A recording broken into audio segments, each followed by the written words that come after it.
All right, ladies and gentlemen, we are looking at notes 10.2, which is on solving quadratic equations by square rooting. So before we do anything right here, I want to just go over one quick example with you that looks a little bit different than questions 1 and 2.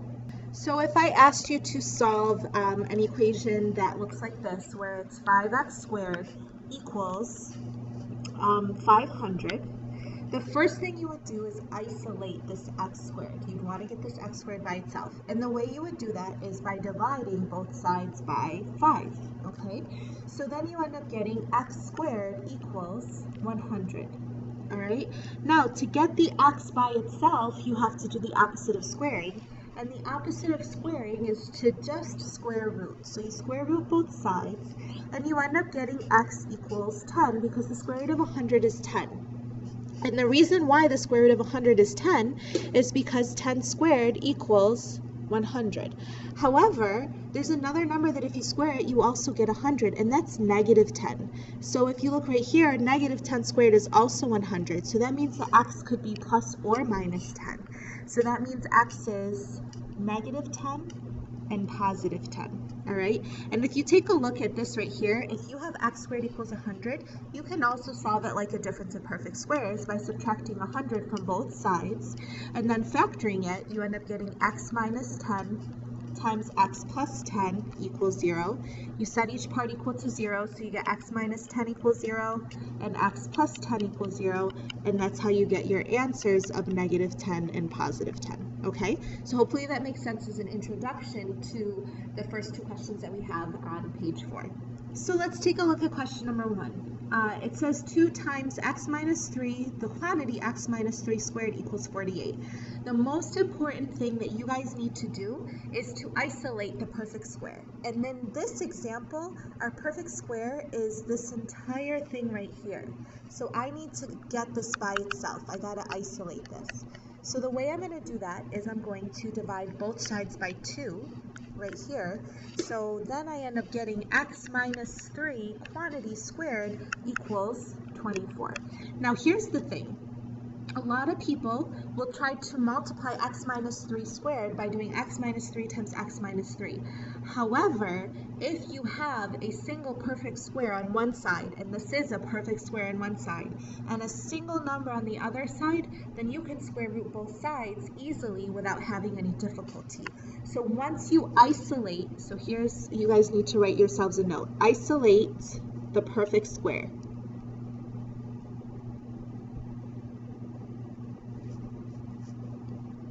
All right, so once you isolate the perfect square, then it's super easy to solve. So I'm going to square root both sides right here, okay?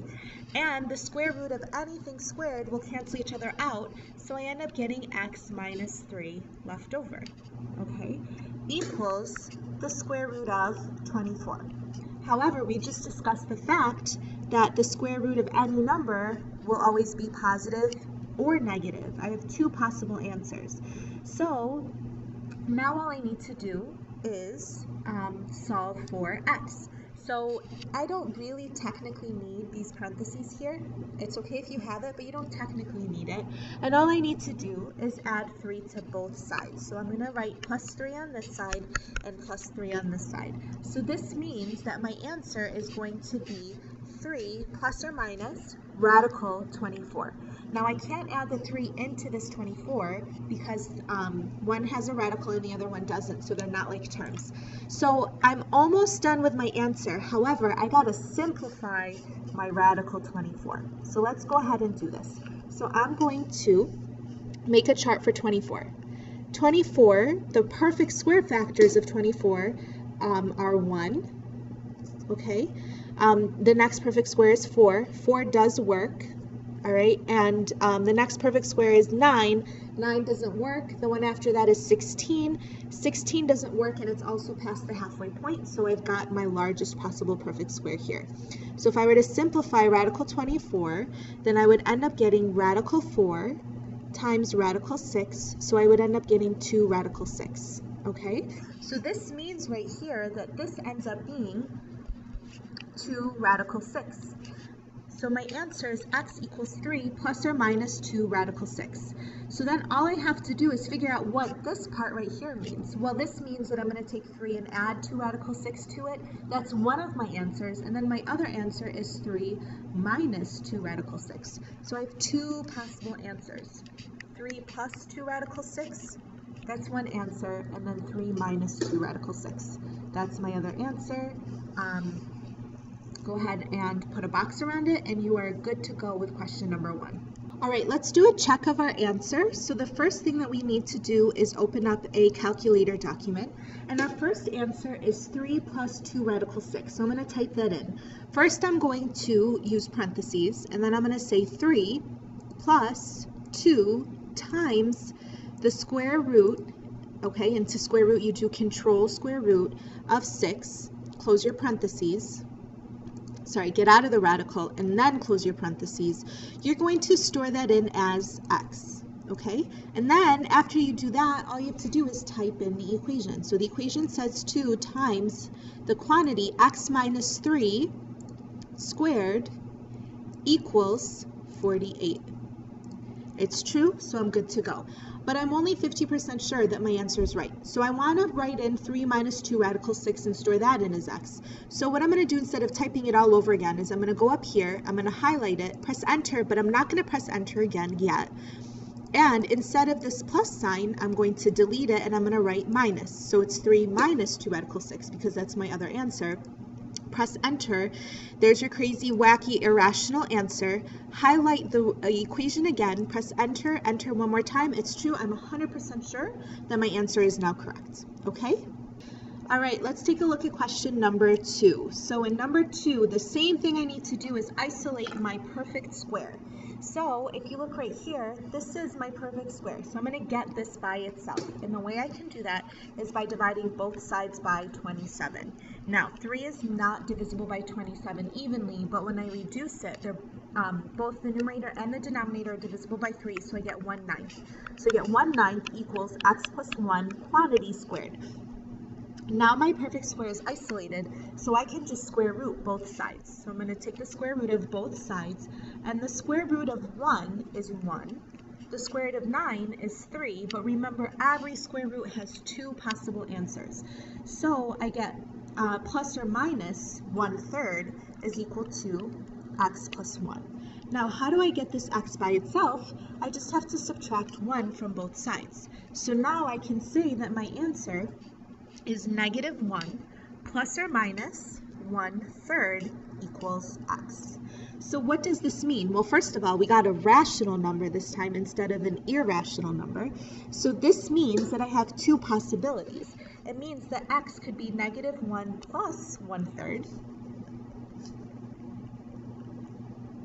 or it means that x could be -1 minus 1/3.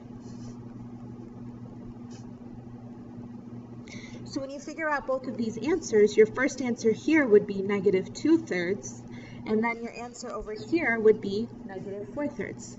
So your two answers to your problem are -2/3 and -4/3. And if you wanted to, you could check it on your calculator to see if it works. We're not going to do it for the sake of time, but hopefully you now understand how to check in your calculator because we've done a couple examples. All right, so now take a look at question number 3. Number 3 is different than what we did in class today, and it's also different than the last two examples that we did. If you notice, you see a proportion. And don't forget, from last year, you learned that when you have a proportion, or maybe in 6th grade, I don't remember, but regardless, when you have a proportion, you just have to cross multiply. So what I'm going to have you do is show exactly what it is that you are cross multiplying before you actually do the multiplication. So for example, I'm going to cross multiply this 3x with this x minus 2 right here. So what I'm going to do is I'm going to literally write out 3x times the quantity x minus 2. Do not forget your parentheses because that's super important. Same thing with this example right here. I'm going to cross multiply these guys right here. Don't forget your parentheses. You end up getting equals 4 times x plus 2. Now, all you need to do is solve it like a regular equation. So I'm going to go through and I'm going to distribute. So I end up getting 3x squared minus 6x equals 4x plus 8. Now, because I have a square here, it's a quadratic equation, which means that I need to get everything all on one side, or I could use the previous method, but the previous method only works when you have an entire quantity squared, which is not the case right here. So what I'm going to do is I'm going to get rid of the 4x and the 8, and I'm going to put it on the left side because I want my leading coefficient to be positive. So to do that, I'm going to subtract the 4x, and I'm also going to subtract the 8. So those go away. I end up getting 3x squared minus 10x minus 8 equals 0. Now you can factor this expression right here, this equation right here, excuse me, it's not an expression, by trial and error, or you could do grouping. So what I'm going to do is I'm going to use grouping for this example. So I know the A value is 3. I know the C value is negative 8. So when I multiply those numbers together, I end up getting 24. And I also know that when I use 12 and 2, negative 12 and positive 2, it multiplies out to give me negative 24 and it adds up to give me positive 2. So I'm going to rewrite this as 3x squared minus 12x plus 2x minus 8 equals 0. Then I'm going to factor by grouping.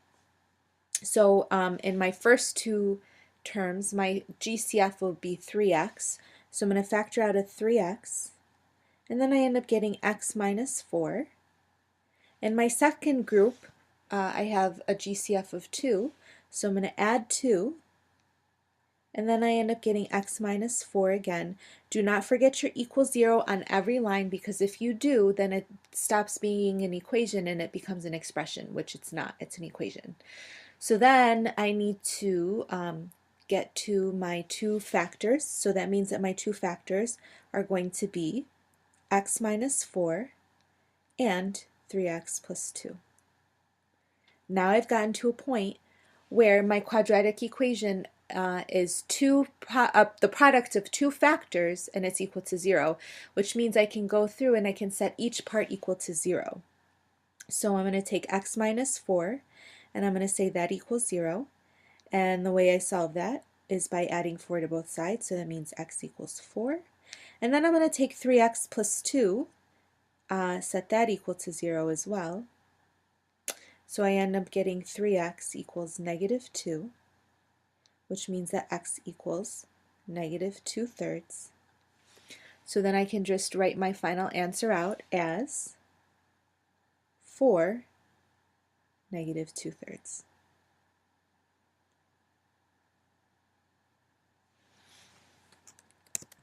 Okay, so for question number 4, I would like you to try this question on your own.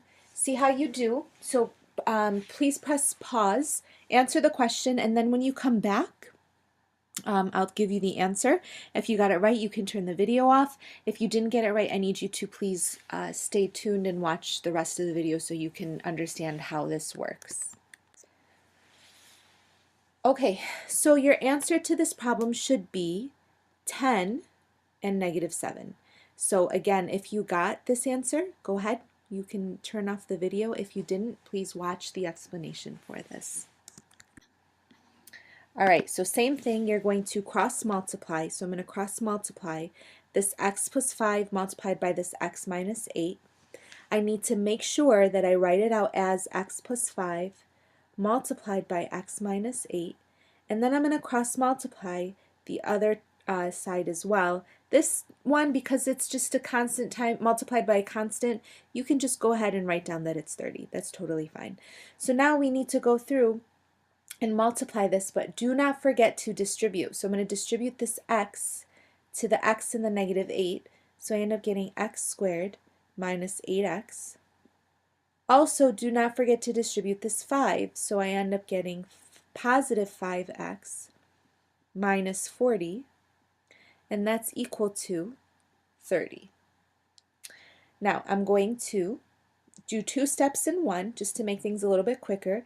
So I'm going to combine my like terms right here, and I'm also going to subtract this 30 from both sides because it's a quadratic expression and I want to get everything on one side.